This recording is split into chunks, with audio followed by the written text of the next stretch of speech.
Hello, and welcome to Ice is Slippery, an unserious podcast about hockey brought to you by 1.5 hockey fans. My name is Kate, and I'm the hockey fan. And my name is Fred. I am half a hockey fan. Good morning, Fred. How are you today? I'm good. How you doing? I'm doing all right, considering I fell asleep on the couch again last night. Well, you know, that's it. 'Tis the season. 'Tis the season. Yep.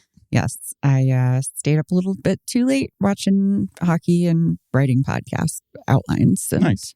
That's what happens when you're in your 40s. Yeah. 11 o'clock, and that's too late. I had to go to bed early because I was tired from birding, which is something that also happens in your 40s. Yes, you have really embraced your new hobby of birding. You're out there in the world. You're getting up in the morning and going on bird walks with the old people. Yep. Meaning myself. Yeah, yourself and also people significantly older than you are. But you're like spiritually old. And that's one of the reasons why we get along so well, I think. Yeah. So. Well, this is exciting. I'm happy that you're here. We almost lost you to Terror in the Corn. Yes, we did go to Terror in the Corn on Friday or to Thursday. Yep. And we did have an incident where there was a tunnel and there was a bright light and there was a sound and something happened and I levitated right out of there. You sure did. And I didn't like that. Nope. That wasn't fun for me. Nope. Wasn't fun for me turning around and not seeing you behind us. Right. Yeah. I'm sure that probably was not great for I you was like, guys this, either. this couldn't be good. Anyway, but you made it. Fred and I are very good parents because we don't like going to haunted houses or corn mazes or things. But our child is really into that stuff. So once a year, we suffer and put ourselves through that. Yep. We did it again. We did it again. And honestly, this might be the last time because I don't think my nerves can take it anymore. I'm honestly good on all that stuff. Yeah. So, all right. Well, anyway, we survived. We lived to bird another day. Yep. And now we can get into some hockey. Sounds good. Let's do this thing. All right. Well, I guess I'll get some unpleasantness out of the way. Vegas continues to be terrible. Oh, yeah. Yeah. Hockey world is being a hockey world. Yeah. I'm not going to pretend that hockey culture is non-toxic because it is. But like, frankly, if I can't enjoy anything that's toxic, I can't enjoy anything. Like everything's toxic. So I just have to acknowledge the toxicity and just be like, okay, this is what it is and move past it. But Vegas signed a person who did some stuff that is gross and just they're really committed to this whole villain shtick and it's disgusting. So yeah. I found it amusing, as I think everyone did, that their announcement was an apology or like no, it's totally fine, don't worry about it. Well, I can't even it was just a lot. This is PR word salad about like, we know you're upset and like we respect that, but also like we're totally innocent and it's fine and here's why it's okay. Yeah. And also fuck you, but also we're sorry. That's the announcement of hiring somebody. It's like, no, this is totally fine, guys. If you have to do that, like, I don't think it's good. And really, I'm mostly just mad is because like I wanted Mitch Marner to succeed in life and now I just can't root for him. So it was already going to be really hard for me to put aside all of my Vegas enmity. And now it's just impossible. Yeah. So it'll be interesting to see if he's any good still, if they bring him up, what the fans are like when he shows up on the ice. I don't even think it's going to be interesting for me because I just plan on pretending it doesn't exist. Yeah, honestly. I mean, interesting is probably not the word. Conceptually interesting, but like I'm just not going to pay it any mind because now they're dead to me again. So we're going to just go back to just Vegas who. So bye. Yep. Bye Vegas. Bye Vegas. That's fine. And that's okay. And I think that's the way it should be. Yeah. Yep. It's totally fine. So in more lighthearted rivalry news, you may remember that last Saturday, the Stars beat the Avs and we record on Sunday mornings. So we hadn't seen this yet, but Jared Bednar last week gave a post-game interview and the media asked if he wished the Avs were playing the Stars again before March. And he said, I would love to never see them again. Yep. And I think that's really funny. No, he's kind of funny when he gets funny. Yeah, of course. Yeah. I know lots of people who don't get funny even when they get funny. That's true. I've been guilty of that a time or two. Same. But yeah, no, he's I don't know. It was amusing, and it seemed like a lot of the fans took it the wrong way, which I think is what the Colorado fans generally do. Yeah, and I don't blame them. It's the broadcast team. Yeah, for sure. The broadcast team has gaslit them. No, exactly. They've been watching propaganda for years, and they just don't know any better. I mean, the fans weren't happy about Nate McKinnon.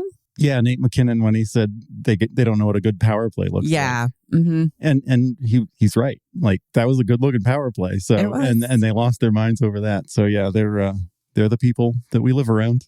I think I figured it out. I think the Colorado Avs broadcast team is like the Fox News of hockey broadcast. Yeah, they certainly are. They have their own reality. Yep. And like, we're not part of it. Nope. And it is what it is. They are occasionally reasonable, and it's always shocking when they're like sort of reasonable about their take. Yeah, but because it's so infrequent. I will tell you, the guy who screams Nate McKinnon, I have that like burned in my brain. Like, I can hear that. I know. I can hear exactly what you're talking about right now. Yeah, the way he says it. Yep.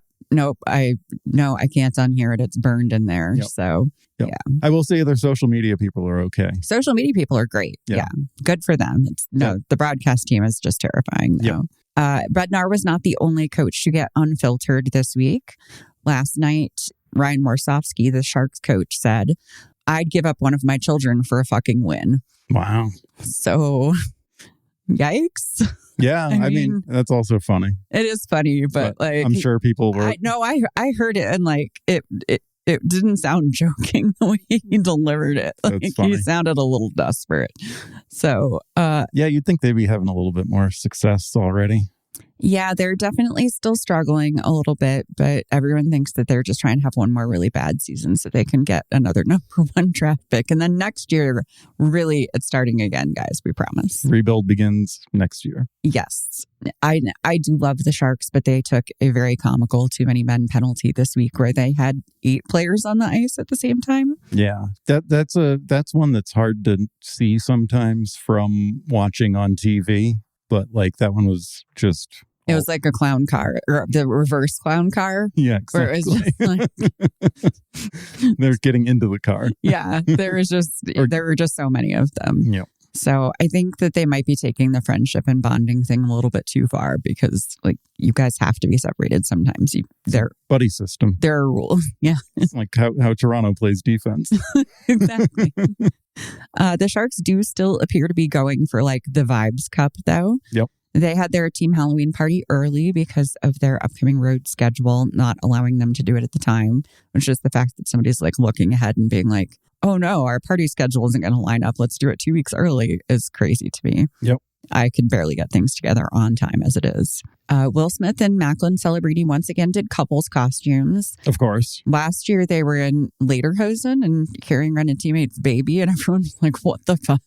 That doesn't make any sense to me. I love it. I know. No, it was great. I mean, I think the baby was just like for one photo, but like just all the photos from that are that. And everyone's like, did they have a child together? What's happening? Yeah, right.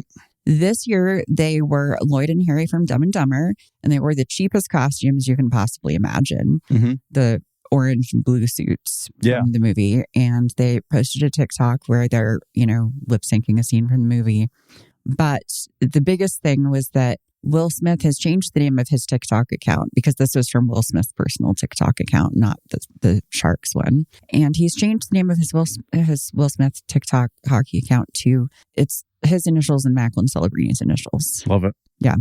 So that's the next step after couples costume is joint social media account. Yeah, that's such a boomer move too. Like that's like, yeah. I mean, it's a little different than having a Facebook account, I think, because it's like content creation. Well, I know, but it's a little codependent. The shared account, like, oh, we have a shared social media and a shared email. That's old person shit.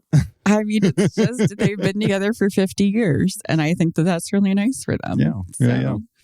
A team that's not having such a great time is the New York Rangers, who had a very slow start to the season. They did win some road games, but they were shut out 3 times in a row at home. I love that for them. They're the first team in NHL history to ever do that, by the way. Yeah. So, like, really historically bad start. JT Miller looked real pouty about it.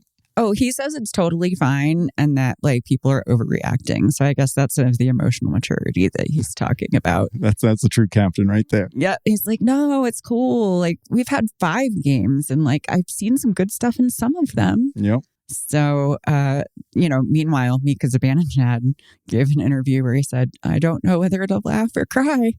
And then just looks like he was having an existential crisis about it for a while. Yeah, that was super funny. I like him when he's funny and not serious. I know. Yeah. It's I don't know what's happening over there.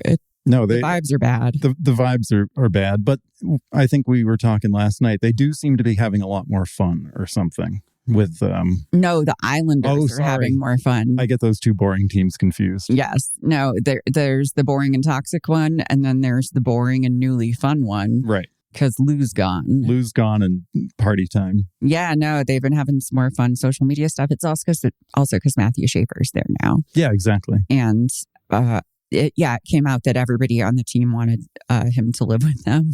Right. His rookie year, like 10 people on the team were like, no, he can live with me. That's so cute. It's so cute. And he had his first goal this week and apparently decided to try to make it like the Mighty Ducks goal. Oh, like the wraparound? Something. I don't know. I haven't actually seen the goal, but he gave an interview and he was like, oh, yeah, I had it. And I was like, just thinking about the Mighty Ducks because I saw that movie so many times. So okay. I think it might have looked like a Mighty Ducks goal. We'll have to go back and watch that. Yeah. The Buffalo Sabres were also having a terrible start to the season. They lost their first 3 games. But then on Wednesday, they played the Senators and they won 8-4. See? So any NHL team can beat any NHL team. It's true. In all fairness, the Sens had just found out that they would be losing Brady Tkachuk for an extended period of time. Yep. He is out for 6 to 8 weeks after having surgery on his thumb. But it was a wild game. Like just goal after goal after goal after goal. Oh, yeah. It was insane. Well, good for them. I do enjoy them overall. I like their players, Yeah. I wish them well. They're not going to do well, but I wish them well. They're just kind of like that last bedraggled kitten at the vet where you're just like, oh, I guess I'll take you home. Yep. I did see some report scrolling on Instagram or something like they are some of the top guys are starting to get a little antsy with how bad they are. I mean, after those first 3 losses, they were all talking in the media. They were like, we cannot do this again. This is not cool. Yeah. So, and then they did pull out another victory. The next game, they shut out the Panthers 2 nights later. Boom. 3-0. They're on their way. So I don't know, guys. Maybe they're turning it around. Like this is it. Maybe. I did say we've discussed this week, but I think the playoffs are going to look radically different this year. I think there's going to be people that are usually there that aren't going to be there, and then vice versa. Well, the same night that the Sabres had their 8-goal night, another team had an 8-goal night, and that was Chicago. Mm-hmm. They beat the Blues 8-3. Their overall record isn't good. They're 2-2-2, but they undeniably look like a better team. I think when you're talking about a team that could maybe turn things around, I don't know if Buffalo's there yet, but Chicago is certainly could be on the way. They got some potential. That Nazar kid is so fun to watch, and Bedard looks like I don't know what he did over the summer, but he's like a different person this year. And he ate his Wheaties. He sure did. He's talking better. He's looking better. Just everything right across the board. He did one of them level up things somehow. Yeah, no, he's more confident. He definitely hit the gym even harder, which he already did, but yeah, seriously. I still remember that video from last year with like him on the bike and his thighs and just like, how do you even move those things? They're so big. I know, it's crazy, but no, he is more settled into himself. I guess he and Frank Nazar are road roommates now. So everyone's nice. Everyone's like, oh, he finally got his own boyfriend. So nice. That's really all the hockey players need, their emotional support boyfriends to get through these things. Yeah. So exactly. When Nazar's making 6-7 jokes, Bedard's right there and he's like, yeah, that's my bro. Exactly. He's like, I get it. Yeah. No, they're bro friends. I love it. And it's nice. And they're roommates. And yeah. And Nazar's fun. He's playing some really good hockey. He's got a lot of charisma. During that game, he scored a goal. And then promptly somebody like pulled him down on the ice, and then a whole brawl ensued, and he was just buried under a pile of bodies. Yep. And then a ref pulled him out, and he immediately started sullying. Yeah, it was so fun. It was really great. He just popped out of the scrum and was like, then just like put his arms over his head and was skating around while everybody else is still on the floor fighting. Yep. And it was great. And I enjoy that kind of chaotic energy, as you know. So I don't know. Get those boys some milk and cookies. Exactly. Other people who are looking good are the Habs. They look so good. I like watching them play. They're really fun. They played the Preds on Thursday night, and they were down 2-1. And with 20 seconds left in the third period, Lane Hutson played goalie. Yeah, he did. Stopped a shot and then put off like an amazing pass to Cole Caulfield, who just sniped it and tied the game with 20 seconds to go. Yeah. It was stupid.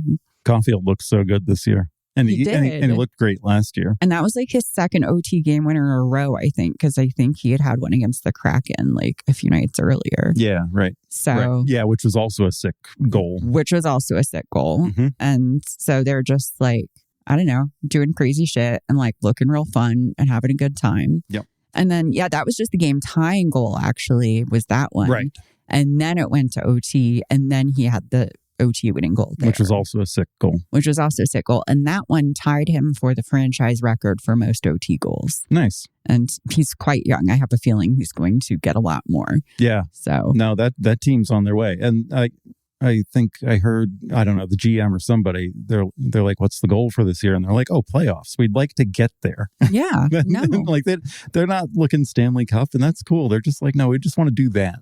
Well, and they did that last year, and I think it's very realistic they could do it again. I think it's very realistic. Demidov's also been looking really good. He Holy had some smokes. crazy stuff that he was doing. What a guy. What a playmaker. What a shot. He's just a force. Yeah, I don't know. They're in it to win it. They are, and they're in it to win it for a while because Lane Hutson signed a contract extension with the Habs, 8 years at $8.85 million AAV, which is an absolute steal for how good he has been so far and what a high ceiling he has. Yeah. Like for a defenseman, yeah, his offensive output while still being defensively responsible at his age is like ludicrous. Yep. It's insane. That is I do eventually have a dream of having the kind of lifestyle and money where we can go to all the different arenas, but that would be like one of the first kind of like top 5 for me. I would like to go there. Montreal is just such a cool city that you would like in general, and that arena looks like a hoot and a holler. Yeah, no, that's definitely a top 5 arena for me. Yep. That one seems really amazing. And Hutson he won the Calder last year as a defenseman. And with this signing, the Habs now have like locked in their whole young core. So they have Nick Suzuki assigned through 2030. He's awesome. Cole Caulfield assigned through 2031. Caden Gooley assigned through 2031. And Slavkovsky, Noah Dobson, and Lane Hutson are all signed through 2033. Wow. Yeah. No, it's good. So it's fantastic. I'm really excited for them. So switching over to some less fortunate news and some injury reports. Josh Norris was traded from the Senators to the Sabres last year. Okay. I don't expect you to know who he is. I've never heard of him. He's a talented player, but he has missed a lot of time due to injuries. I think the only full season he has played was his first season, and that one was shortened due to COVID. Oh, okay. But he's 26. He's already had 3 shoulder surgeries. So he was traded near the end of last season. This is his first year as a full-time Sabre. First game of the season, he got injured during a face-off and is going to be out for 8 weeks. So that's 30 plus games. The dude needs to get into management or something. Yeah, he's definitely one of those people that they say are made out of glass. So that's very unfortunate. All right. Well, I guess I'll continue to not know him. I guess so. He's going to be your new Eric Johnson. Yeah, right. So, although you know who that is. So he got a commentating job, by the way, Eric Johnson. Oh, did he? So I'm happy about that. Yeah. The Panthers curse continues. We mentioned that Dmitry Kulikov was injured, and it is now confirmed that he will miss 5 months after having surgery to repair a torn labrum. Yeah. Or repair a labral tear. Yeah. So, yeah. Okay. That is what that means. All right. Not a full injury news. But in potential injury news, I need to say something. Mason Marchand is my former client. Okay. Yep. I am not licensed to practice fake hockey law in the state of Washington. That's true. You haven't passed the bar in Washington? Right. Or whatever. Right, exactly. The fake hockey bar. However that works. Yep. So I'm no longer Mason Marchman's attorney. No. I can no longer represent him. Former client. Former client. Good friend. Good friend. Friend of the pod. Friend of the pod, yes. Or would be if he knew it existed. Yeah, which probably shouldn't. He definitely should. Nobody. Please, nobody at him. No, nobody in the hockey world should listen to this. No, please don't. No, we keep our audience small and curated on purpose. So anyway, Mason Marchand, my former client, had a collision with Anthony Stolarz last night of the Maple Leafs. And if I were still his client, I would not take this case. It was not a good. No. I saw it and it was definitely, man, I don't know why. Does Stolarz just attract trouble or something? Is he like a problem in the goal? Because that man gets messed up. But yeah, Marchment, I do think like the skating maybe, or the lack of skill, or, just how fast he was going pushed him in that direction. But as he went down, he certainly flailed his elbow in a way that didn't need to be flailed. In I think personal injury or some kind of law, they can assign a percentage of blame. Oh, okay. And I think that he would get 90% blame in that instance. And then 10% would maybe just go to circumstances of life. Sure. I don't even know that any Leafs players would necessarily get that. Yeah. No, he just was reckless. He was fully reckless. He was. He should have known that there was a very high likelihood that he would collide with Stolarz. Even if there hadn't been an attempted defense made on him, he was kind of on a collision course regardless. And Stolarz, understandably, got really pissed because he just got taken out of the playoffs, by Bennett. Last year by Bennett, noted goalie killer Bennett. I was literally about to say notorious goalie killer Sam Bennett. So once again, proof that you and I share the brain cell. Yeah. But Stolarz was not happy and just proceeded to pummel him. And yeah, no, he pushed the net over so he could get jump him. Yeah, it was great, and he should have. Yeah. No, he was totally justified. I think we'd be willing to post bail for Marchment. I'd let him sit overnight in jail first to think about what he had done. Interesting. But then you post bail in the morning? I mean, maybe. I just don't think jail is the right place for him. I think he needs skating rehab and also maybe anger management. That's what what's her face is supposed to help him with, right? Impulse management. Jessica Campbell, come on, my girl. Get on that. I'm sure she's not really doing skating coach duties, though. No, so. Probably not. But God knows he needs the help. Yep. Anyway, this is all to say I don't endorse what he did, and he is not my client anymore. And still love you, Mush, but yikes, that was a bad look. In slightly better news, there has been a comeback. As we know, Jonathan Toews came back into the NHL after an extended absence. And we watched, Elliot Friedman did an interview with him, and we watched it yesterday. Yep. I will say it's maybe the least annoying I found Elliot Friedman. It was the best Elliot Friedman I've ever seen. Yeah. I think Jonathan Toews is just so dialed so low. Yeah. That Elliot Friedman had to really rein in his own energy to not be manic. I mean, dude showed up with Birkenstocks for the interview. He 100% did. Yeah. And I just feel like that fills in so many details for you. Right. That was the first thing I noticed. I was like, man is wearing Birkenstocks. No, I felt like I hadn't really been able to capture the Jonathan Toews experience for you before that. And that maybe filled in some blanks for you. Yeah, I don't know much about him, but I know you've talked about him and I know he's a big part of your hockey history. So yes, he got me into hockey because I was recovering from a head injury and I read an article about him being a dumbass and ignoring concussion symptoms. Yep. And continuing to play and then driving his car into a bridge piling. Yep. And was like, gosh, that sounds like me. Yeah. So yeah, it was actually a really good interview. He talked all about sort of his journey and getting healthy again and going to India and going through the Ayurvedic cleansing thing. And I liked some of the things he said.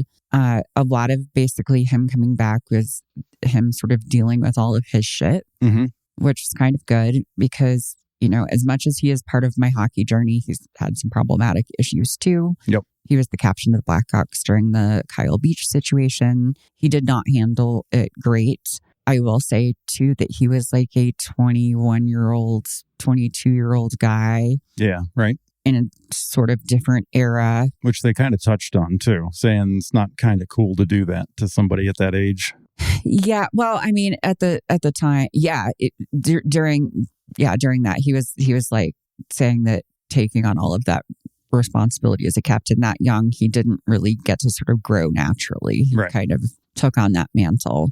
And I think that maybe that added a lot of pressure to him, and he thinks it really did take a toll on his physical health, which I totally think can happen, honestly. Yeah, for sure. So, but yeah, I don't love the way he handled the Kyle Beach stuff at the time, but I do also think he was not well equipped to handle it. Doesn't mean I don't think he could have done better, but do I necessarily think he had the tools? No, not necessarily. Right. So anyway, that being said, he said some really interesting things. Like he said sort of about hockey, a lot of it was just like dealing with misery until you accomplish a goal. Like at first he said it was like he was making himself miserable. And then he was like, no, I was just sort of like accepting misery as like part of my daily life, which was very interesting to me.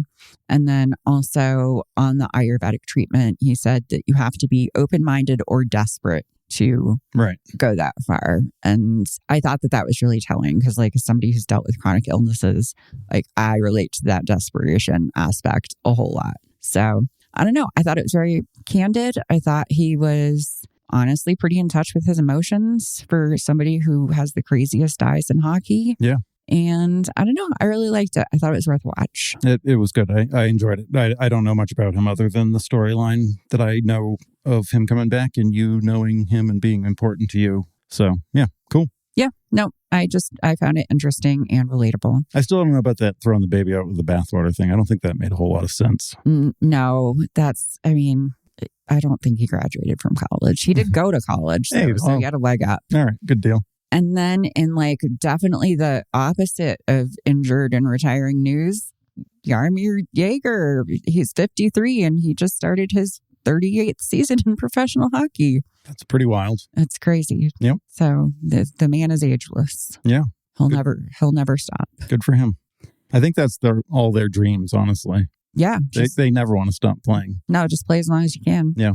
So good for him. And then there's just some other random news. There was a great little clip going around of Linus Ullmark breaking in some new skate blades, and he didn't have his goalie pads on, and he just had his skinny little chicken legs. He was wearing shorts. And he had little knobby knees. Yeah. And it's just wild. Yeah. Goalies without their pads on and in shorts. It's really funny because the cognitive dissonance is so real. Yeah.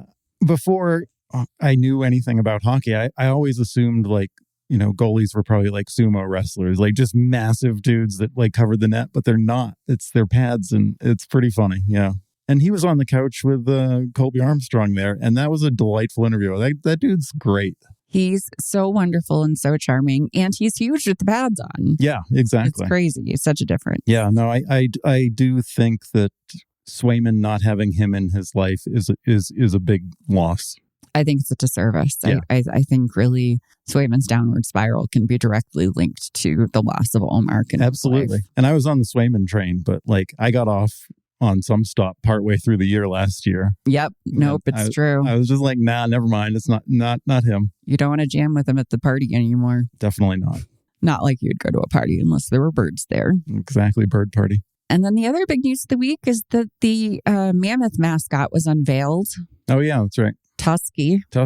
What do you think of Tusky? I mean, honestly, I don't love it. It seems like everybody loves it. I don't like how non-mascotty he looks. I mean, he looks like a thug hockey player with a snuffleupagus, a blue snuffleupagus on his head. And I guess I'm in the minority. People love that he looks like, when you're choosing your character in Street Fighter and he's like ready to go. I think it's a good mascot. I think it's going to make them money. I think the Mammoth are on their way, but it's not my favorite. The entire franchise continues to feel AI generated to me, and up to and including the mascot. Yeah. Like, just the color scheme is so sort of like cold, and I don't know, man. It's not hitting for me. No, I would say if you gave me a picture of all the mascots, he'd probably rank pretty high up there, though, because some of those mascots are whack as fuck. I mean, that's true. Like, I don't love a goofy mascot either. Like, right. I don't know. I guess really Gritty's the only good mascot. And why do we even bother with other ones at this point? Right. So yeah, no, I do think that he probably ushers in a new era of mascots because it just makes more sense. But again, it just looks like a beefy dude in a with the mascot head. Yeah, that's what it looks like to me. Yeah, no, I'm right there with you. But I'll allow it. All right. Well, I mean, I don't think you have a choice. I think they're going to do what they're going to do. You think they're going to stick with it? I think they're going to stick with it. Okay. All right. Well.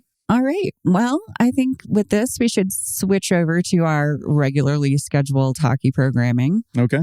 So the Flyers are a hockey team. Again, we haven't seen much Flyers, have we? We haven't. We did get to watch most of Monday's game, and that's when they played the Panthers. And I'm glad we did because it was actually a fun one to watch. I think it was fun. It was. I'll try to refresh you. Thanks. Tyson Forrester opened the scoring in the first, and Sean Couturier added another one to the board in the second period. Unfortunately, the Panthers did score a shorthanded goal near the end of the second. Oh, yeah, right. The third period was pretty action-packed. There were penalties flying everywhere, and halfway through the period, Sam Bennett scored to tie the game. But 5 minutes after that, the Flyers took back the lead when Trevor Zegras shook off a double hit from Bennett and Aaron Ekblad. So he's like behind the net up by the boards and gets like sandwiched between those two huge dudes. Yep. And makes like a sick pass to Sean Couturier, who gets his second goal of the night. It was ridiculous that he could get a pass out like that where he did with his situation. Yeah. It was crazy. Everyone was like, what? Yeah. It was really amazing. And the Panthers really fought hard, but Dan Vladar, their new goalie, was really outstanding and throughout the game and came up with some big saves. Florida pulled their goalie, and after some mad scrambling, the Flyers were able to put home 2 separate empty net goals. And so they had a decisive 5-2 win over the reigning champs, and that was their first win of the season. Yeah, and it was at home too, right? It was at home, yes. It was the home opener. Right? Home opener, I believe. Good for them. Yeah, it was a good one. It was fun to watch. I think they're always fun to watch. They are. So I enjoyed that game, and Couturier looked good, which is nice to say. Yeah, no, I think this is the first time I'm really seeing him playing healthy, because when I started watching the Flyers, he was injured, and then even when he came back, he's still been dealing with lingering issues. Yeah. And I don't know, he looked really, really good. It's also, I don't know much about this Vladar guy, but it's nice. I don't feel nervous. Like I still feel nervous when Erisson's in there. Yeah. And I don't feel nervous about this guy. So good. Yeah. Or like, at least I don't feel like as nervous. Yeah. Like I feel neutral. Yeah, exactly. I'm not like worried. Like he might not get the job done, but I'm not like, oh boy. Yeah, I'm not like optimistic, but I'm not like freaked out. No, so I'll take it. He seems competent enough. Thursday, the Flyers played at home again. They played the Jets, and we did not watch this one. And once I saw the final score, I wasn't super into watching the highlights because the Flyers lost this time 5-2. Yep. So yeah, we'll just skip right over that. All right, good deal. Yeah, we'll get, as the season goes, we'll probably see more. We will. I am trying to watch replays the next day when I can too, but that one was just kind of hectic. Nice. Saturday, the Wild played in Philadelphia, and that was just like a much tighter game. The Wild scored their only regulation goal in the second period, and then the Flyers tied it up in the third when Owen Tippett scored an amazing goal. He banked it in off the goalie from behind the net halfway through the third. I did see that highlight. Mm-hmm. Yeah. So that's good. All right. I can't talk shit about him this week. I mean, you can always talk shit about him, but I guess not in this case. And then the game went to OT, and Noah Cates scored the game winner. So now the Flyers have their second victory of the season. Cates is so good. Such a clutch player. Oh, yes. I got confused for a second. I thought you said Kate. And I was you are also a clutch player. Thanks. I appreciate that. I do contribute a lot to this podcast, and I thank you for the recognition. Absolutely. I'm going to get you an award. Yeah, I want a certificate. Yeah. Don't worry, I'll go print it out. Put it on the wall. All right. Well, moving on to the stars. So off the ice, we had the green carpet. Oh, yeah. Their first home opener. So that was... Instead of their second home opener. Yeah, as opposed to their second home opener. So that was on Tuesday when they played the Minnesota Wild. And that was pretty fun. We had some outfits and things. Rope Hintz wore jeans. And I said, those jeans have to be $800. And I looked them up and I was wrong. They were $1,150. Exactly. He could have got them on sale for $850. I don't know if he pays for things on sale. Yeah. I don't know if jeans like that price go on sale. I don't even know where you get jeans that expensive. Actually, I do. I lived in New York City for a minute. I used to work with rich people and one time had a lady who got really insulted when something was discounted. And she was like, do I look like I need a discount? That's awesome. So I was like, I don't know, man. If I was rich, I'd still take a discount. But Absolutely. What do I know? Yep. So I don't know. Anyway, green carpet was fun. Lian Bichsel has been taking modeling lessons or something. Yeah. No, he's certainly looked in the mirror a few times at himself and struck a pose. He's like licking his lips and like taking his sunglasses off and doing like slow motion spins, and everyone's like, "What now?" And he's also trademarked his crowd hyping up thing. He's putting his hand to his ear to hype up the crowd. Yeah, he's got a whole thing now. Like he's a total ham sandwich, and I think that's great. Yep. So I don't know. I'm happy. Like it's nice. Like everyone is having a good time. It looked like it did look like everyone's having a good time. They all looked reasonably well dressed. I will say the jacket with a t-shirt, I don't mind, but get any kind of design off that t-shirt, please. Like, don't wear I don't know. You don't like the otter t-shirt on Harl's? No, it would have been, if that wasn't on there, I would have been fine with his look. But like, come on, guys. He just loves his goalie. He just wants to show how much he loves his goalie. Yeah. Wyatt looked great. Wyatt was doing the like plum colored suit that he's done before, but he did it with a black t-shirt this time. Yeah. And that was a good look. It's a good look. That's fine. Yeah. Yep. Colin Blackwell had a cowboy hat on. He really committed to that was the like vibe. He wears like 15-gallon hats. Yeah. I don't know if it just looks big because he's small or like what the deal is. Yeah. Matt Duchesne was invisible from the waist down. Couldn't see. Yeah, couldn't see him. Just was floating. Just his torso was floating down the carpet. Yeah. On account of the camo pants. Yeah, and I know that there is, like streetwear that's camo and there are like designer camo things, but like that was straight up just like mossy oak or something. It was Cabela's. Like that was Walmart camo. I'm sorry. Yeah, I don't know. It probably cost way more than we think, but yeah, it wasn't it for me. I like to think I recognize when things are expensive, and it didn't read expensive. You generally do. I can tell you when a wallpaper is expensive, and generally the price range. Yep. And I don't know. It didn't look that expensive to me personally. Yep. And Lindell came in with his kid, which was super cute. Foxa. Oh, that was Foxa. Yes. Oh, they both kind of look the same. Not really. Yeah, but, whatever. Yes, no. Roddick, that was Foxa. Yeah, Roddick Foxa came in with his kid. I thought that was awesome. And yes, they were both wearing matching suits, like kind of beige suits or tan suits with white t-shirts underneath. And they looked adorable. So yeah, it was just a really nice time. Oh, and didn't Blackwell like make Wyatt sign something? Yes. When Blackwell was on the green carpet, he found a fan had a hat that said, "I just hope Wyatt Johnston has a good time." And Colin Blackwell thought it was really funny and chased Wyatt down to get him to sign it. Sounds like a hat I would have had made. Yeah. I mean, it's definitely like sort of a recurring thing. Oh, is it? In merch. Yeah. Oh, okay. I've seen it in different merches in the hockey world. Gotcha. Usually on t-shirts, but yeah, no. But then also Colin Blackwell just wandered off. So then Wyatt had to figure out who the hat belonged to and give it back to them. Yep. And I heard Miro Heiskanen stopped and signed for like every single person he saw on the carpet. Nice. So I thought that was really nice. It's very cool. Yeah. So yeah, because I have heard in the past that sometimes they breeze right through, especially Jamie Benn. Yeah. Which I love you, Jamie Benn, but we all know that you have all of the social anxiety. Right. So I don't know. It just seemed like a good vibe. Yeah. This time around. Vibe was good. Yes. And then the game vibe was also good. I will say the Wild came out hard. They inundated Jake for the first several minutes. They came out so hard. Yeah, in the first 3 minutes alone, they had 8 shots on goal. Yeah, I was like, these guys are cooked. If the Wild keep playing like this, they're done for. Yeah. Oh, and I will say this was an ESPN broadcast, which is a bummer because we missed pretty much all the opening ceremony stuff for the home opener. But we did get to see Joe Pavelski came home for the opening puck drop. Yep. And because Jamie wasn't there to do the, ceremonial thing as the captain, they had Wyatt Johnston go in and do that, which was really nice, I thought. Yeah, no, that was cool. Yeah, this was Hockey Night in Canada, right? And it was like right when the game was starting, they're like, oh, we're going to start Dallas over on ESPN News. And it's like, oh, not in this app. Okay, let me get out of this. Okay, let me go find live. Oh, geez. Like, what? Yeah, because the Caps game went to overtime. Yeah. It's infuriating. I hate these national broadcasts back-to-back doubleheader nights when you're actually trying to watch the second game. Because it never, ever...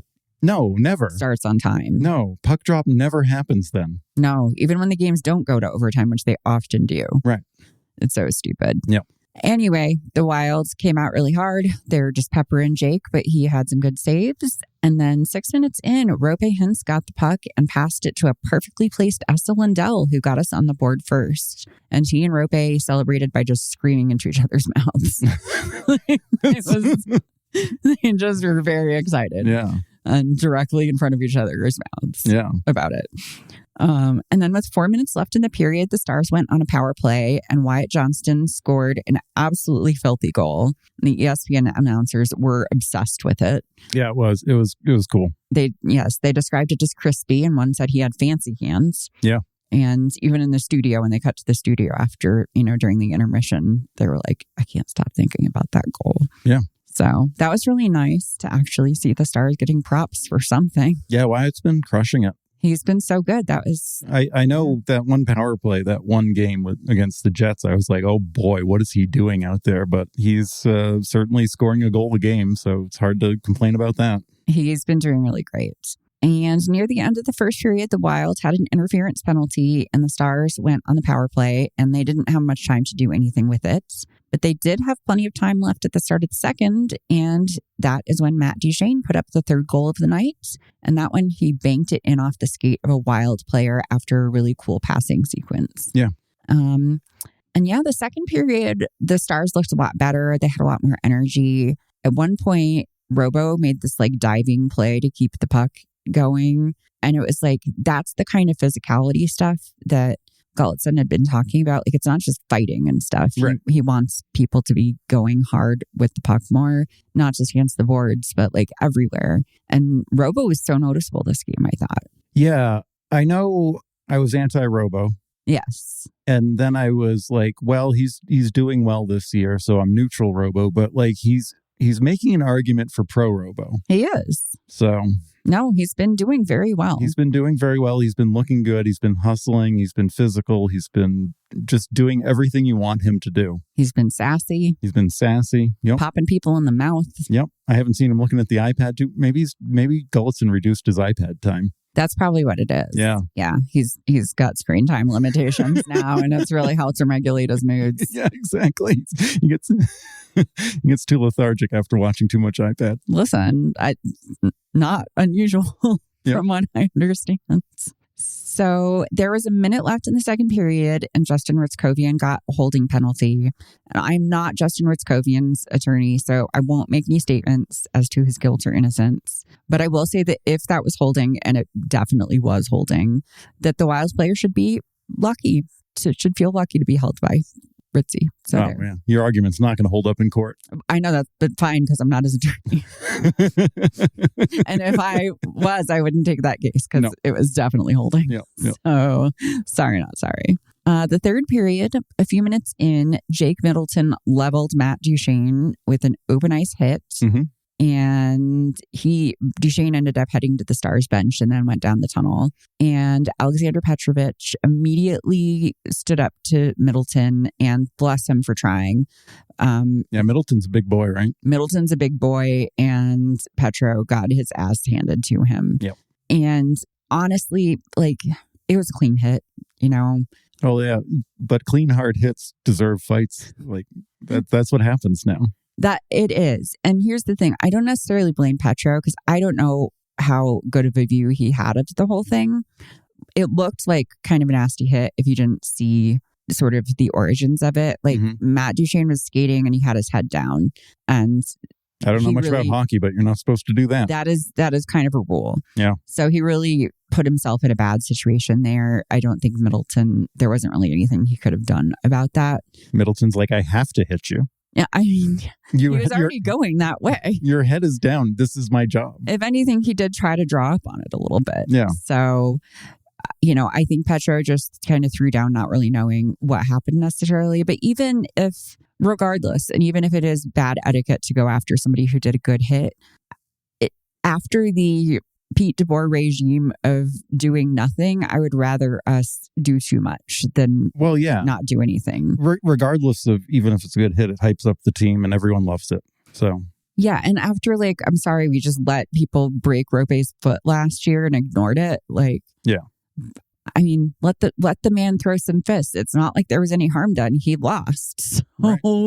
let him do it. So anyway, it was fine. We ended up going on the penalty kill because they both got 5 for fighting, but Petro did get an instigator and a 10-minute game misconduct. Oh, really? God, I must have missed. I saw this game too. Oh no, you went to bed at that point. Oh, this is third period. Yeah, that's third period. Yeah, who's starting the game at 7:30 our time? Man, it's rough. Losers. Yeah, and it was more like 7:50, right? Yes. Yeah. So yeah, I couldn't hang. You could not hang. It's true. So and yeah, I mean, Duchene never did come back into that game, so that was kind of rough. And then having him gone and then having Petro off the ice for 10 minutes meant we were rotating through 5 D-men. So that wasn't ideal, So yes, the Wild did end up on the power play after that. And they did score, unfortunately. But I'm still not super mad about that one. Mm-hmm. That's fine. Yep, it's fine.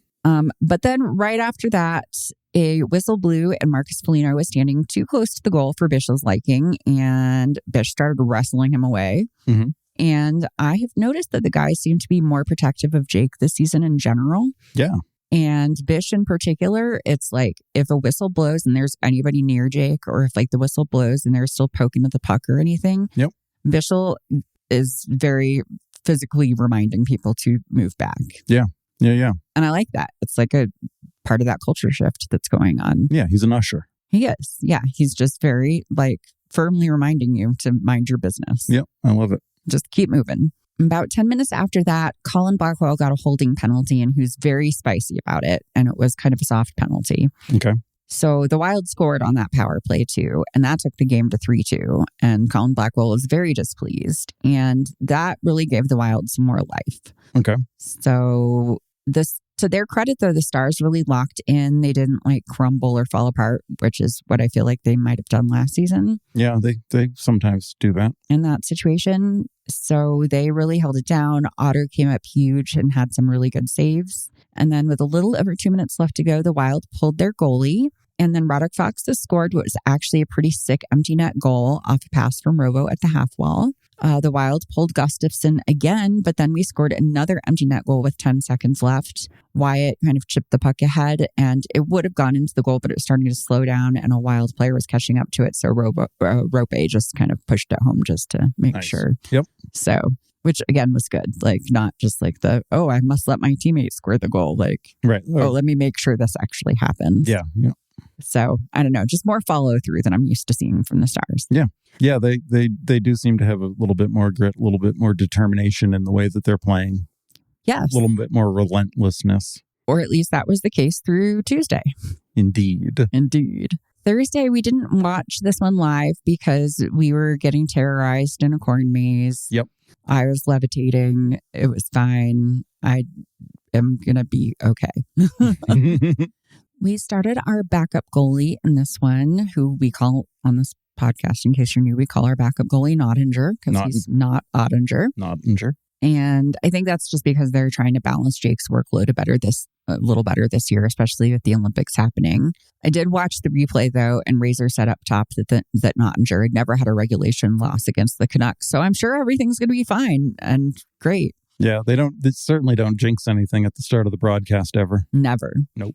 Duchesne did skate and practice that morning, but he didn't suit up for the game. Oh, okay. I didn't know that. Yeah, I think, still kind of on watch from the other night. Sure. So Adam Ernie started his first game in a Stars uniform. Oh, nice. Yeah, I like him. Yeah, I know. And that's good. And he's been looking pretty good. 5 minutes in, Elias Pettersson scored a goal. Unfortunately for the Canucks, it was an own goal. And so Maverick Bourque got the credit for it. Oh, wow. Yeah, Maverick Bourque took a shot at the net and Pettersson was trying to block it away and instead deflected it into its own goal. Is it the Pettersson I know or the Pettersson I don't know? It's original recipe Pettersson. Okay, gotcha. Yes. All right, I'm tracking. It's the forward Pettersson. Near the end of the first, Mikko Rantanen drew a penalty and then scored on the power play because he can do it all. Thank you very much. I mostly fast forwarded through the intermission, but I did watch a little bit and I need to make a correction to last week's podcast. So Saturday during the Avs game when I watched it, I had taken some edibles. Okay. And I said that the studio is not that bad. I watched it sober. It's really bad, you guys. Yeah, I know. Yeah, no. I'm well aware. I think that I was just I hated the old one so much that I just thought that like different meant better, but it just is different in a bad way. It's really bad. It's really bad. And I don't know if you've noticed, but they have the camera on a constant back left to right pan that goes back and forth throughout the entire whenever they're on screen. It's so annoying and so cheap and rinky dinky. No, I have noticed that. And like the Frank Saravelli thing happened again. Oh, geez, stop doing that. Well, but that came on last night, I should say. And we unmuted it for 5 seconds and just in time to hear Frank ask Glenn Gulletson what his favorite lazy dinner is. Right. And I promptly muted again because that's not my business. Like, I don't need to, No. I'm all for like making hockey media more fun and accessible, but that's not it. Like, that's not the time for it either. No, it's not. Like, or like get somebody who is fun to ask questions. Yeah. And have them be fun questions. Don't just have some guy asking stupid questions. Right. In the intermission of a game that we would like to see analysis on. Yeah. There's a time and a place and a person and a question. Well, I'm glad you've come around on the studio. I certainly was a little fired up about how bad your take was. And I'm glad that... I mean, even so, like my take was not that. I mean, it was like, it's not that bad. But no, I will revise it. It is that bad. Yeah, no, it's not good. No, it's not good. Anyway, just wanted to make sure you guys knew that I'm not crazy. I am fine. I've come to my senses. In the second period, the Dallas Stars looked more like the Stars of last season, unfortunately, namely confused and discombobulated. The Stars went on the power play, and at the very end, Thomas Harley fanned on a shot, and everyone kind of stood around, and the Canucks went on a breakaway and scored a goal. And then immediately after that, Faksa went to the box on a hooking penalty, and Brock Besser scored on the ensuing power play. And then 2 minutes after that, the Canucks got their first lead of the game with an even strength goal. So they scored like 3 goals in 3 minutes-ish. Yeah. So that wasn't ideal. Nope. And the Stars had been shooting the Canucks 18-10 at that point, but they just really were looking flat-footed. And then the Canucks really just started to catch up on the shooting at that point. Mm-hmm. And it was not good. And then at the end of the period, they scored another goal. So the period started at 2-0 favor of the Stars, ended at 4-2 in favor of the Canucks. So goalieing didn't look great. Yep. Tons of defensive breakdowns in front of the goalie, though. That seems to be a recurring theme. Yeah, that seems to be a through line so far through this year. It's true. The Stars did look like they had a brief moment of hope with 2 minutes left in the third period when Wyatt scored on the power play and took the score to 4-3. But then Quinn Hughes lobbed in a goal from the opposite end of the rink before Nottinger had even made it off of the ice. Yeah, so it counts against him. So it does count against him. That's so funny. We saw the other angle from like behind the glass with Quinn's shot. It was so ridiculous. It was insane. It was like I was going to say it was like a sporting event, but like it was like golf. It was like it was like a skills competition or something. Yeah, and there's just a million Stars players just standing there. Yeah, like with just wide open passage. Yeah, it's a really cool angle of open net goal from that far away. It really was. So, yeah. And then last night, the Stars played the Blues in St. Louis. And I honestly didn't take any notes during this game. Oh, yeah, the game last night. No, I took a note. I took... Oh, you did? Yeah, I took some notes. You're ahead of me. Yeah, all right. Let's see. I wrote, boring game. All right, well. That's all I wrote down. Okay. I mean, well, I didn't take any notes because the game was kind of boring. I actually, sorry, I did have one more note. I said, players were noticeable, so that's good, but the wrong kind of noticeable. Oh, boy. Yeah, that is accurate. Yeah. Well, I will say that the lineup was really up in the air heading into this because Thomas Harley was sick. He had been listed as day-to-day with an illness, but Nils Lundqvist left during the third period of the game before that, the Canucks game. Yeah. And was apparently injured. And so it came down to a game time decision, and Thomas Harley played, and I think that he was still pretty ill. Yeah. Or he didn't look right. No, I mean, it was like he took 3 shots of NyQuil. Yeah, he did not look like himself. He did not look So I'm assuming he played ill because Nils couldn't play because he was injured. And I'm wondering if he was ill and that maybe if there's something going around in the locker room, because a lot of the players looked very sluggish last night. They did not look good. Notably, Harley and Heiskanen. Yes, that is accurate. Heiskanen looked awful. Yes. He had so many unforced errors and bad moves and bad passes, and like it was not good. It was a problem. Maybe they've been smooching and I don't know. Have been sharing the ick. I don't know. But yeah, it was a pretty boring game. Like I found myself wandering off, not even to my phone, just in my head. And then I'd be like, oh, right, I'm watching a game. And then I had realized I hadn't missed anything good. Yeah. Duchesne was back in. So we did have that going for us. Yep. He did a fancy spin at one point. Right. Nothing happened, but he did it. He's out there pirouetting. He's trying it. Yep. Defense was a disaster. It just felt like a huge backslide because the energy was so low. Yeah.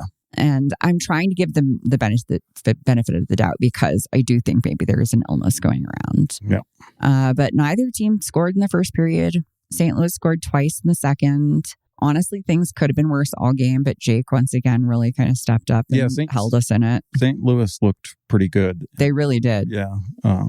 I don't know all their names, but the guy that scored the goals was good. And then the other guy, Thomas, was good. Kyrou scored a goal. Kyrou and Thomas were looking real good. Yeah. Yeah. Parayko was pretty good too. Yep. So. Yeah, they just kind of dominated the Stars all night, honestly. Yeah. Mikko did get us on the board with 2 minutes left in the third.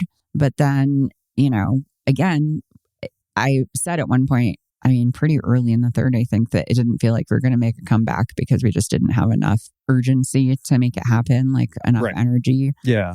And, even with Mikko getting us there, there was an empty net and we just kind of hung Miro out to dry for like a puck battle. And then like nobody went after him. And then it was very easy for the Blues to score an empty net goal after that. Yeah, no, it was very much like that. And, I usually am like, well, anything can happen. I've seen hockey games before. But yeah, when you said that, I was like, yeah, I don't think they're getting this one tonight. I'd be surprised if in the last 2 minutes things turn around. The vibes were not vibing. No. And that is just my scientific analysis of this hockey game. Yeah. So sometimes the vibes don't vibe. Yep. Then we flipped on the Canes, though, and that was fun to watch, at least. We got a little palate cleanser. That was fun. Yeah.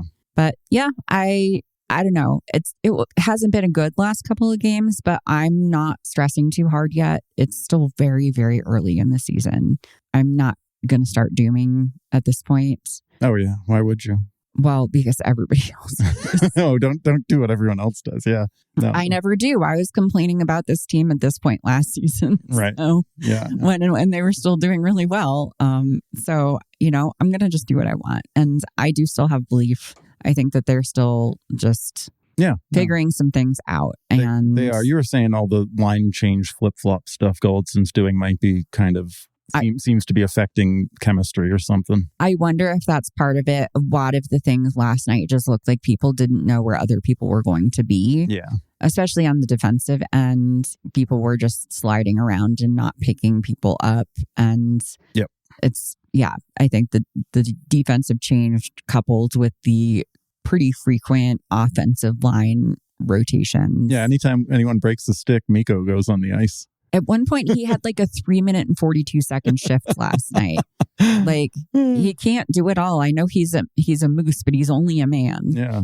So, yeah, it's a lot. So, but again, last night, I just have a feeling like between the injuries and Thomas Harley being sick and probably a lot of other people being sick, and Jamie Benn still got that collapsed lung, and yep. I'm not nearly in freak out mode yet. Like, no, we still have so much fine tuning left to do. Yeah, honestly. And the games where they've looked good, like you can see what the potential is there. So yeah, honestly, I'm surprised we came out looking pretty good the first couple of games. Yeah. People were like, oh, I need them to play a complete 60 minutes. And like, sure, that'd be great. But like, I'm surprised we got as good of the minutes that we did at first. So yes. All right. So October 19th, the doom starts to creep in for Kate. No. The doom hasn't started to creep in as of yet. I don't know. It's you are aware of the doom, though. Listen, I'm a Reddit mod. I have to be aware of the doom. So no, they'll be fine. Yeah. No, I'm really not worried yet. Yeah. Believe me, you'll know when I'm worried. I'll let you know. Oh boy, will I. I will let you know. Oh boy. Now, I'm fine. Roll out of bed and the first thing I hear is how bad the stars are. Yeah, pretty much. Or I'll text you in the middle of the night and I'll be like, you're asleep. And I'll just be like, let me tell you about the hermit thrush. Well, speaking of birds, I put together a little game time for us, our first one of the season. Yeah, you sure did. So I don't know if you guys know, but Fred really is into birding these days. Yeah, it's a new hobby. It's a low barrier of entry, and it's pretty fun. So yes, it started out with him putting food out for some birds, which I've done before. Which you've done before. That's the thing. I just didn't know I was like allowed to do it. I thought it was like, oh, feeding the birds is bad, but no, it's really good. So. Yeah, you just have to do it the right way. Yeah, exactly. And you mostly did it because the cats were being really bothersome and they needed something to watch outside of the window. Yeah, they've certainly, their demeanor has changed since they've got birds to watch during the day. They've chilled out substantially. Yeah. So our whole backyard is full of birds now. We've got all stuff going on. You're a frequent customer at the bird food store. They know your name. Yeah. And now you've graduated to going on bird walks. I went on a bird walk myself. Yep. I've planned a great double date for us. You have. Very exciting. We're going to do it today? Yeah, we're going to do it today. Yeah, we're going to watch that birding documentary on YouTube you've been wanting me to watch. And then we're going to watch the birding Hallmark movie. Yeah. So the birding community is just all a Twitter about it. All a flutter. All a flutter. So, yeah, nope. Anyway, you have been so supportive of my hockey hobby. I want to be supportive of your birding hobby. So I brought both of our loves together in this game. I looked up some birds. I looked up some of their characteristics and I made some lists. And I think that we're going to learn about these birds and then we're going to decide what bird or what hockey player these birds are. Okay. So sounds good. That's what I've done. Yeah. No, let's do this thing. And I will say my bird knowledge is basic at this point. Like, as is mine. Like I learned to identify a European starling yesterday. Like I'm still beginner. Yes. I did try to stick to birds that either we have seen in our backyard or are sort of regional to us. Common backyard birds. Yeah. So I'm going to start with the widgeon because I'd never heard of that before yesterday. Nobody's got a widgeon in their backyard though. Well, no, but there are widgeons in our town and you took pictures of one. I sure did. So it's great. So widgeons, they're a kind of duck, yes? They're definitely a duck. Yes. They are gregarious and highly social. They're noisy and very vocal with distinctive calls. They communicate danger through loud quacking and flapping, which, I don't know, is just a great mental picture for me. Yep. They're known for poaching or robbing behavior, like stealing food from other birds, and they're territorial. Did you have anybody in mind for this one? No, I didn't think of anybody for a widgeon. I went with Travis Konechny. Oh, I like that. Yeah, definitely. I don't know for a fact that he steals food from other people, but I could fully see him being an unrepentant French fry thief. He does have a family history of raccoonism. He does. It's true. Or something. He's part raccoon. Yeah, exactly. Sure. There's raccoon genes in that body. He's got those little raccoon hands, those little fingers. Yep. And It's just the noisy and very vocal, gregarious and highly social, just his yappingness, just that really spoke to me. Yep. And just the communicating danger through loud quacking and flapping just really spoke to me as a TK sort of, vocal and physical sort of tell. Yeah. No, when he's talking trash on the ice, it is like a quacking. I can see that. Yeah, there's like a flapping kind of motion that happens. I love that. Even if it's just like a spiritual flapping. Yep. So, excellent. All right, blue jays. We have a lot of firsthand experience with these. These are in our backyard all the time. Yep, love them or hate them. I love them. I think they're awesome. Yes, they are intelligent. They are adaptable. They are sociable. They're also aggressive, territorial, and boisterous. And they're very good at mimicking. Yep.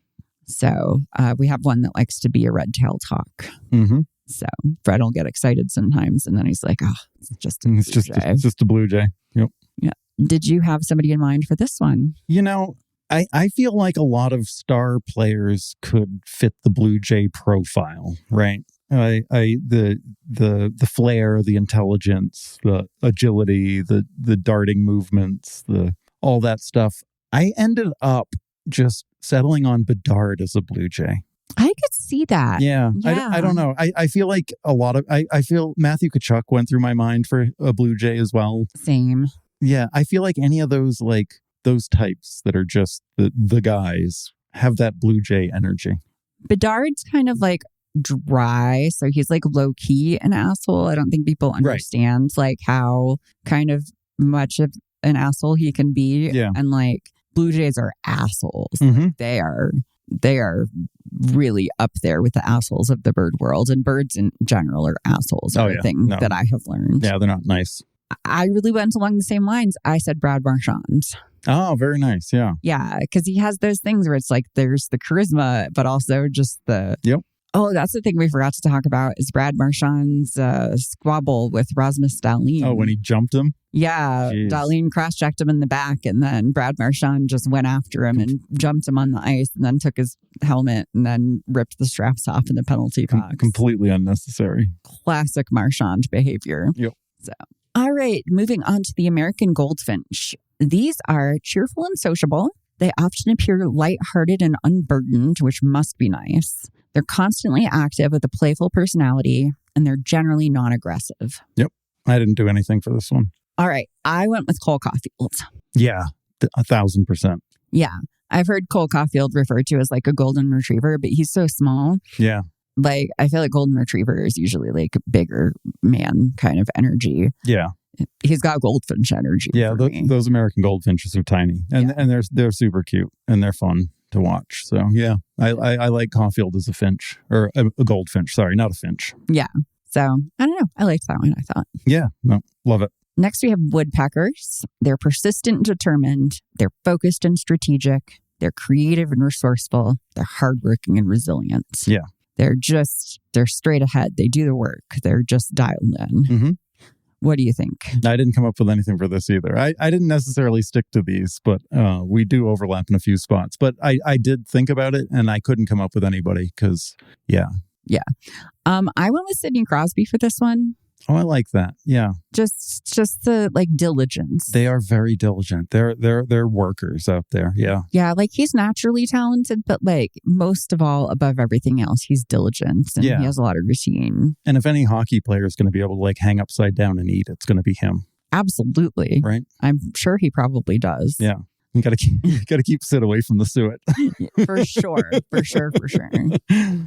So what are some ones that you have come up with that I have not mentioned yet? Yeah, so I just went through like some of the first birds that we saw in our backyard when we started feeding. So the American robin is one of them. Yes. And again, I don't know too much about, the American robin, but they certainly hang out. And they're worm hunters. They're opportunistic. They are quick strike kind of birds that hop along the ground real fast and like, kind of short, quick hops and runs and then like jam their head in the ground and get a worm kind of people.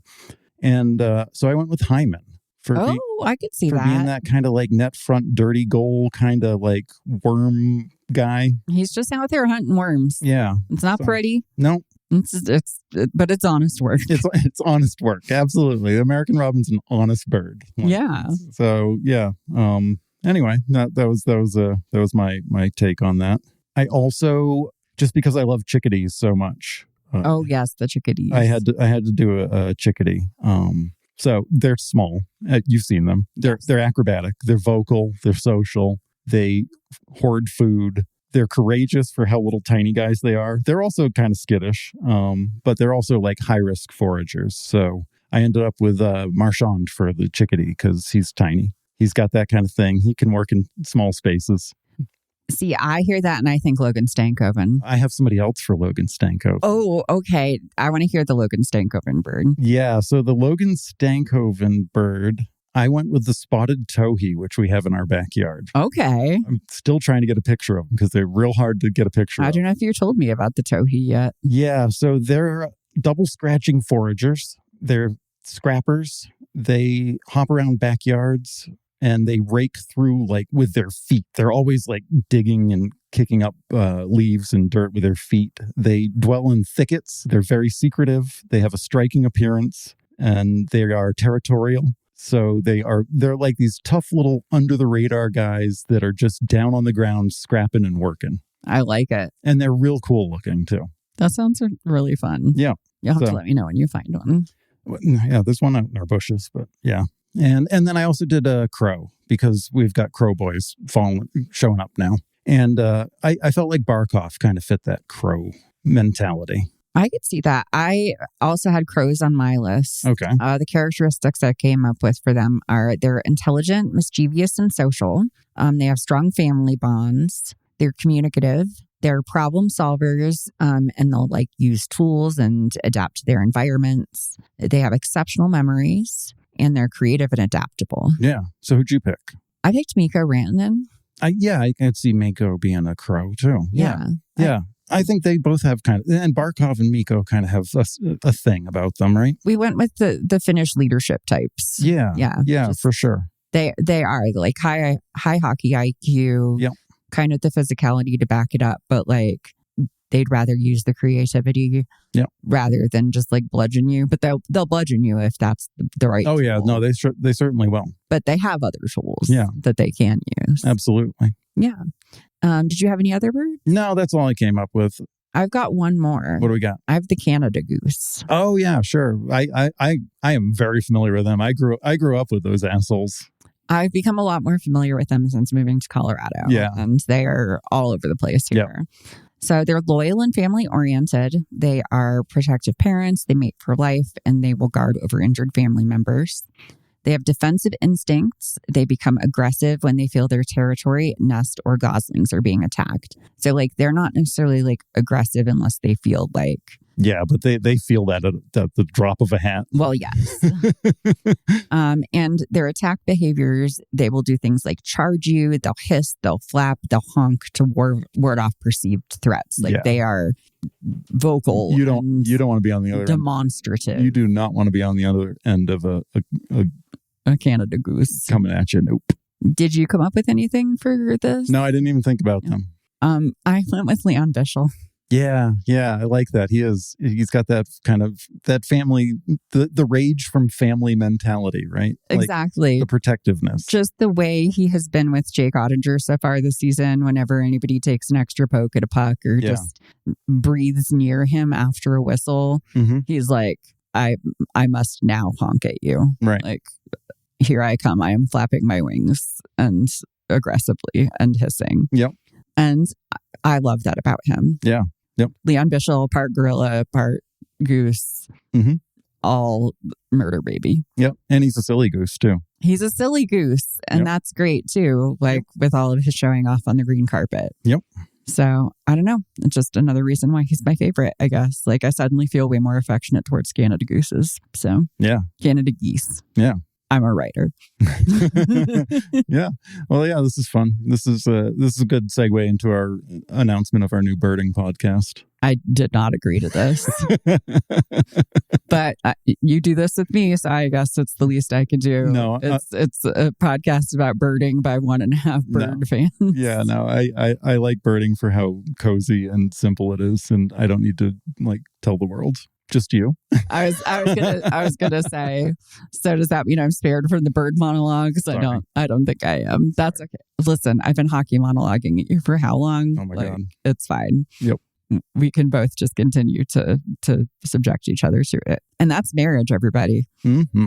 That's how you make it work. And that's how you can do it. You just talk at each other and just nod. You just allow it. You just allow it. You just let it wash over you because you love the person. And that's compromise. And that's the end of regulation for this week's episode of Ice is Slippery. You can find us on Tumblr, Blue Sky, TikTok, and Instagram at Ice is Slippery Pod. You can also email us at iceisslipperypod@gmail.com, where we would love to get suggestions for games and hear your hockey hot takes. Until next week, stay out of the penalty box.